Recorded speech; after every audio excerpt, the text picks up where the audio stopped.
பூங்காற்று நேயர்களுக்கு வணக்கம். அனைவருக்கும் இனிமையான முதுமையை எப்படி சாத்தியப்படுத்துவது என்பதை பற்றி தொடர்ந்து சிந்தித்து வருகிறோம். இப்படி சிந்திச்சுக்கிட்டே இருக்கும்போது சில சமயங்கள்ல நமக்கு இனிமையான முதுமை சாத்தியம் இல்லையோ அப்படிங்கிற மாதிரி ஒரு விதமான ஆயாசம் ஏற்படுகிறது. இது ஏன் ஏற்படுது அப்படின்னு பார்த்தீங்கன்னா, இதில் சம்பந்தப்பட்டவர்கள் இனிமையான முதுமையில் நலவாழ்வு இந்த மாதிரி விஷயங்களில் சம்பந்தப்பட்டவர்கள் யாருமே அதை பற்றி எந்த விதமான சிந்தனையும் இல்லாமல் வருமுன் காப்போம் அது பற்றியோ அல்லது ஒரு குழுவாக இணைந்து நாம் எப்படி செயல்பட வேண்டும், நாளைக்கு வேண்டிய உட்கட்டமைப்பை இன்று நாம் எப்படி ஏற்படுத்த வேண்டும் இப்படிங்கிற மாதிரி என்ன மாதிரியான எண்ணங்களும் இல்லாமல் தனித்தனி தீவுகளாகவே இருந்து வருகிறார்கள். அப்படிங்கிறத பார்க்கும்போது தான் நமக்கு இந்த ஆயாசம் ஏற்படுகிறது. அரசாங்கமாக இருக்கட்டும் அல்லது அரசு துறையாக இருக்கட்டும் அல்லது பல்வேறு தனி நிறுவனங்கள் தனியார் நிறுவனங்களாக இருக்கட்டும், ஏன் முதியோர்களே அவர்கள் முதுமையை சீரியஸாக எடுத்துக்கொள்வதில்லையோ அப்படிங்கிற மாதிரியான எண்ணம் அவர்களது செயல்பாட்டிலிருந்து நமக்கு தெரிகிறது. முதியவர்களுக்கே அவர்களது நலவாழ்வின் மேல் எந்த அக்கறையும் இல்லை அப்படிங்கிற மாதிரியான எண்ணம் வரும்போது இந்த ஆயாசம் ஏற்படுவது இயற்கை தானே. இப்படிப்பட்ட சூழல்ல சமீபத்தில் தேசிய அளவில் நடந்த ஒரு நிகழ்வு நமக்கு ஒரு நம்பிக்கை கொடுப்பதாக இருந்தது. அது என்ன அப்படின்னு கேட்டீங்கன்னா, சிஜேபி காக்ரோச் ஜனதா பார்ட்டி எனப்படும் ஜென்சிகளால் முன்னெடுக்கப்பட்ட அந்த கிளர்ச்சி ஏற்படுத்திய தாக்கம், அதனால் ஏற்பட்ட மாற்றம், இதையெல்லாம் பார்க்கும்போது நமக்கு இனிமையான முதுமை அப்படிங்கிற அந்த இலக்கு சாத்தியம் அப்படிங்கிற நம்பிக்கை துளிர் விடுகிறது. இந்த ஜென்சி போராட்டம் நமக்கு கற்றுக் கொடுத்த பாடங்கள் என்ன? முதலாவதாக, ஜனநாயகத்தில் மக்களின் குரலே மிக பெரியது அப்படிங்கிறத அவங்க உணர்த்தினார்கள். அடுத்ததாக, சமூக ஊடகங்களை பயன்படுத்தி மக்களை ஒன்றிணைத்தார்கள். எதிர்காலம் குறித்த அக்கறை தங்களுக்கு மட்டுமல்லாமல் ஒட்டுமொத்த சமுதாயத்தின் மேம்பாடுக்காகவும் நாம் இணைந்து செயல்பட வேண்டும் என்ற செயல் வடிவம். மாற்றத்தை யாரோ கொண்டு வருவார்கள் என்று காத்திருக்கவில்லை. இதெல்லாம் தான் இந்த ஜென்சி புரட்சி நமக்கு காட்டிய முக்கியமான பாடங்கள். ஜென்சி ஜெனரேஷன் எப்படி தன்னெழுச்சியாக தங்களுக்கு எதிராக இழைக்கப்பட்ட அநீதியை தட்டி கேட்கும் வண்ணம் ஒன்றிணைந்து செயல்பட்டு அதில் வெற்றியும் கண்டார்கள் என்பதிலிருந்து, முதியோர்கள் அதாவது ஜென்சி அந்த ஸ்பெக்ட்ரத்தோட ஒரு பகுதியில் இருக்கிறாங்க, அதற்கு அப்படியே மறுபுறம் உள்ள முதியவர்கள், அந்த ஸ்பெக்ட்ரத்தின் மறுபுறம் உள்ள முதியவர்கள் என்ன பாடங்களை கற்றுக்கொள்ளலாம், என்னவெல்லாம் செய்யலாம் அப்படிங்கிறத பற்றி இந்த வீடியோவில் நம்ம பார்க்கலாம். அதற்கு முன் பூங்காற்று யூடியூப் சேனலை இப்போது வரை நீங்கள் சப்ஸ்கிரைப் செய்திருக்கவில்லை என்றால் பூங்காற்று யூடியூப் சேனலை சப்ஸ்கிரைப் செய்துவிட்டு இந்த வீடியோவினை தொடர்ந்து பார்க்குமாறு உங்களை அன்புடன் கேட்டுக்கொள்கிறோம். இப்போ முதியோர் நலனுக்கு ஒரு தலைமுறை என்ன செய்ய வேண்டும் அப்படின்னு நம்ம பார்க்கும்போது, இந்த நூற்றாண்டின் துவக்கத்தில் பிறந்த த கிரேட்டஸ்ட் ஜெனரேஷனை நம்ம விட்டுறலாம். ஏன்னா அவங்கெல்லாம் 1901 27 வரைக்கும் பிறந்தவர்கள். அதில் அந்த 25, 26, 27 பிறந்தவங்க தான் இப்போ இருப்பாங்க. அவங்களும் 100 வயதை கடந்தவர்களாக இருப்பார்கள். மிக மிக குறைந்த எண்ணிக்கையிலேயே இந்த கிரேட்டஸ்ட் ஜெனரேஷனை சேர்ந்தவர்கள் இப்பொழுது இருப்பார்கள். அதனால அவங்கள நம்ம இந்த பேச்சில் கொண்டுட்டு வர தேவையில்லை. அடுத்ததாக வரக்கூடிய சைலண்ட் ஜெனரேஷன், இவங்களுக்கு தான் இப்போ 80 90 வயது. அதற்கு அடுத்து வந்த பேபி பூமர்ஸ், இவர்கள் தான் 70 80 வயது. அதாவது இவர்கள் தான் இப்பொழுது முதியவர்கள் என்று அறியப்படுகிறவர்கள்.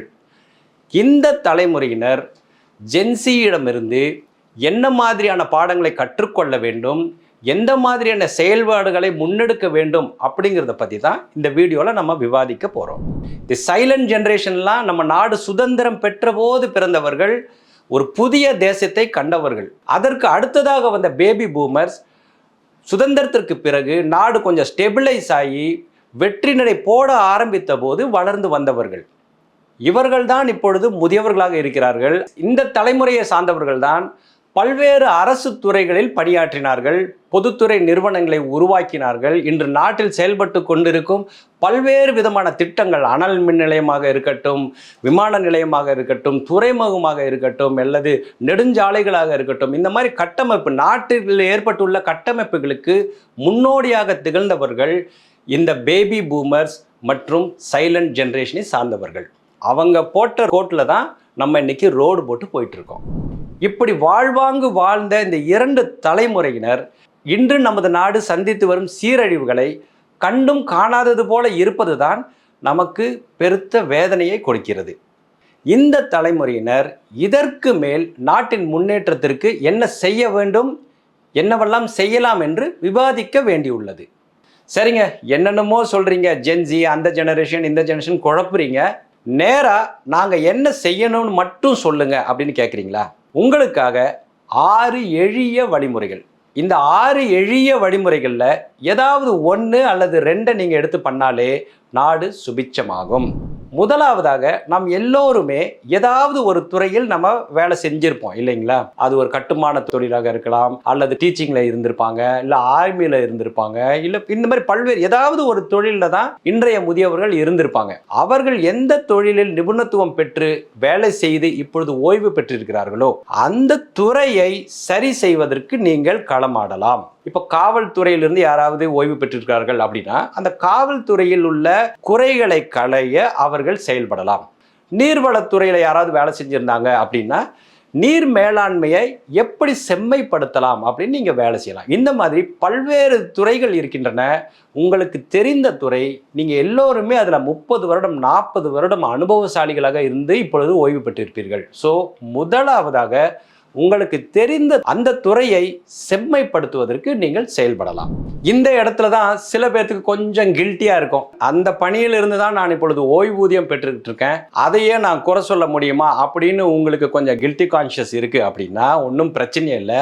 அடுத்த ஒரு வழிமுறை இருக்கு. அந்த அடுத்தது என்ன அப்படின்னா, நீங்கள் ஒரு துறையை தேர்ந்தெடுத்து செயல்பட வேண்டும் அப்படின்னு இல்லை, பொதுவான காரியங்கள் நிறைய இருக்கு. பொது நலனுக்காக பல்வேறு காரியங்களில் நீங்கள் ஈடுபடலாம். இன்னைக்கு ஒன்றும் இல்லைங்க, நீங்க என்ன மாதிரியான வேலைகள் செய்யணும்னு ரோட்ல இறங்கி நடந்து பாருங்களேன். ரோட்ல நீங்க பார்க்குற காட்சி, நீங்கள் சந்திக்கும் விஷயங்கள் இதெல்லாம் நல்லபடியா இருக்கா? ரோட்ல வந்து ஆடு மாடு மனுஷன் வண்டி அவ்வளவும் ஒரே பாதையில் போயிட்டு இருக்கு. ஒரு ஃபுட்பாத் கூட இல்லை, தாறுமாறாக இயங்குகிறார்கள்.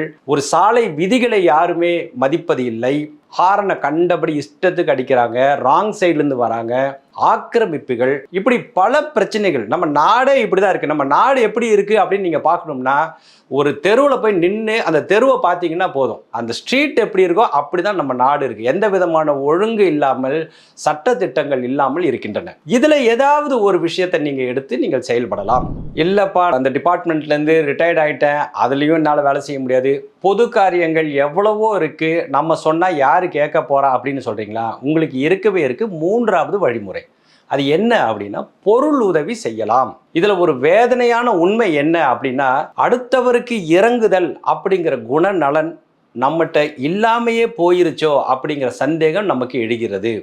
பொருளுதவி கொடுப்பது அப்படின்னா கோயிலுக்கு வெளியில யாரோ பிச்சைக்காரர்களுக்கு ஏதோ ஒரு 10 ரூபாய் கொடுக்கறது அல்லது கோயில் உண்டியில போடுறது, இதைத்தான் பெரும்பான்மையானவர்கள் பொருளுதவி அப்படின்னு நினைச்சிட்டு இருக்காங்க. நல்ல காரியங்கள் நடக்கின்றன, அதற்கு நிதி வசதி தேவைப்படுகிறது, அதற்கு நாம் வாரி கொடுப்பதில்லை, அள்ளி கொடுப்பதும் இல்லை, கிள்ளியும் கொடுப்பதில்லை.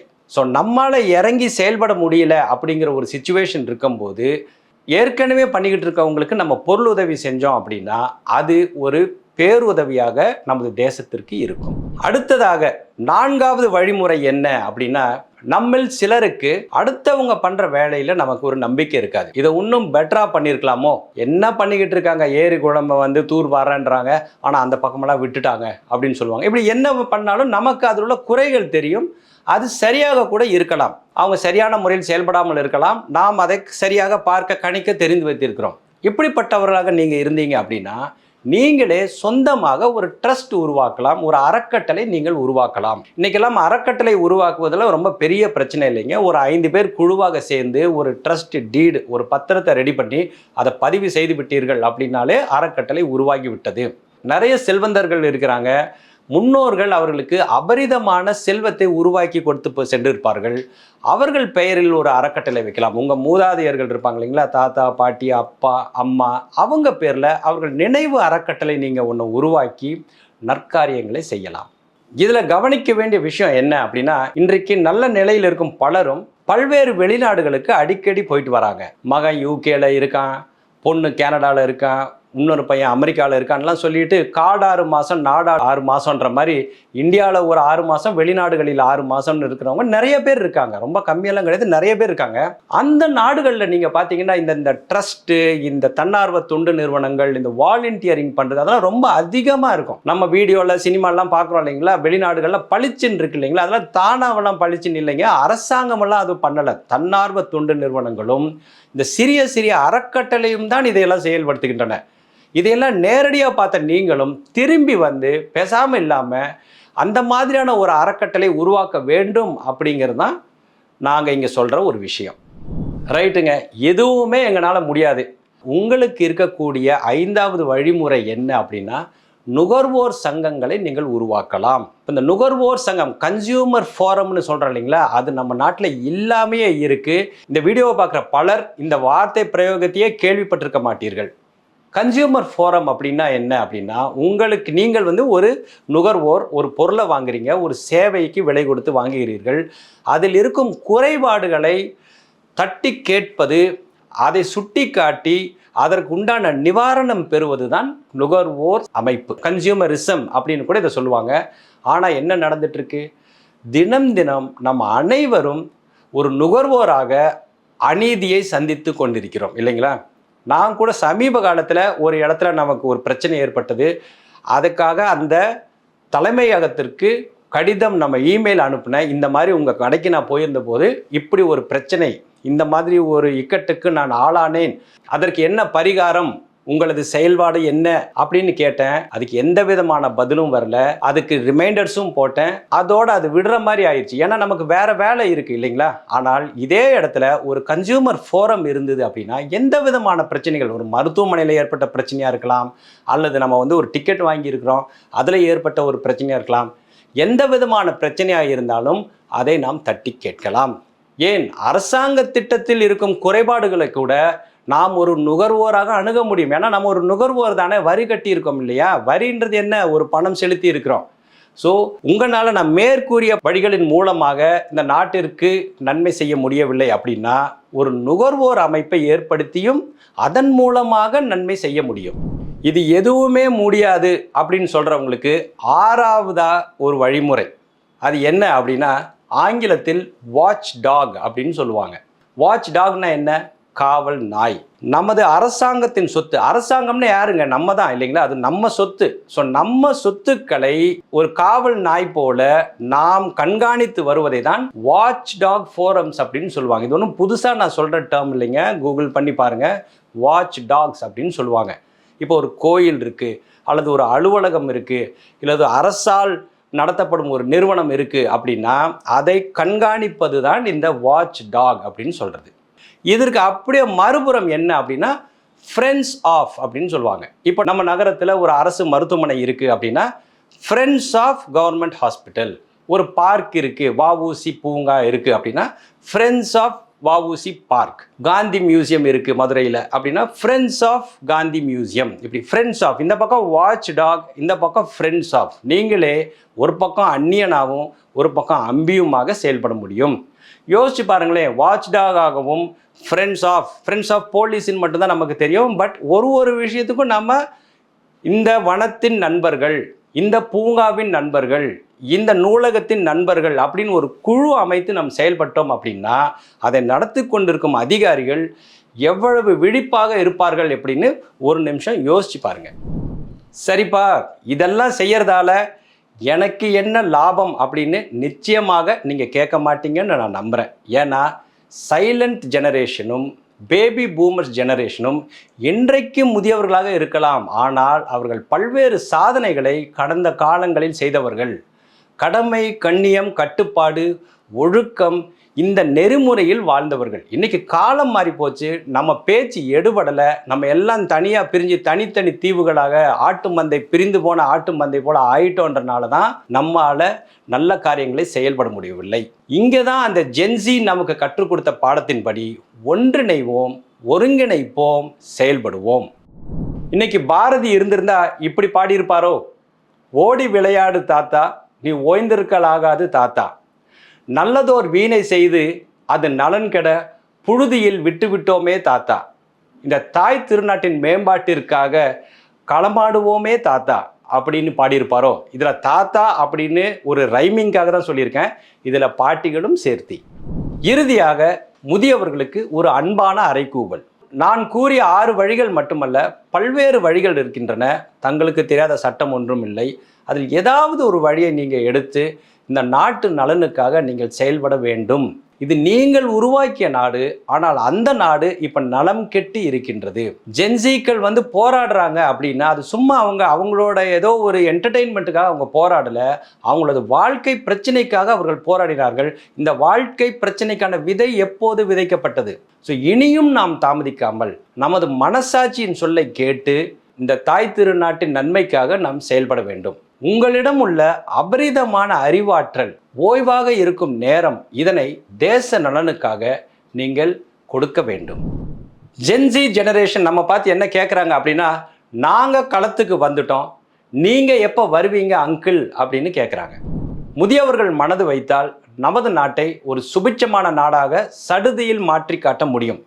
இதுவும் இனிமையான முதுமையை அடைவதற்கு ஒரு வழியாகும். அனைவருக்கும் இனிமையான முதுமையை சாத்தியப்படுத்த வேண்டும் என்று தொடர்ந்து செயல்பட்டு வரும் பூங்காற்று யூடியூப் சேனலை சப்ஸ்கிரைப் செய்து உங்களது நண்பர்கள் மற்றும் உறவினர்களுடன் பகிர்ந்து உங்களது நல்ல ஆதரவினை எங்களுக்கு தாருங்கள். பூங்காற்று, இது நாளைய நல்வாழ்விற்கான வழிகாட்டி.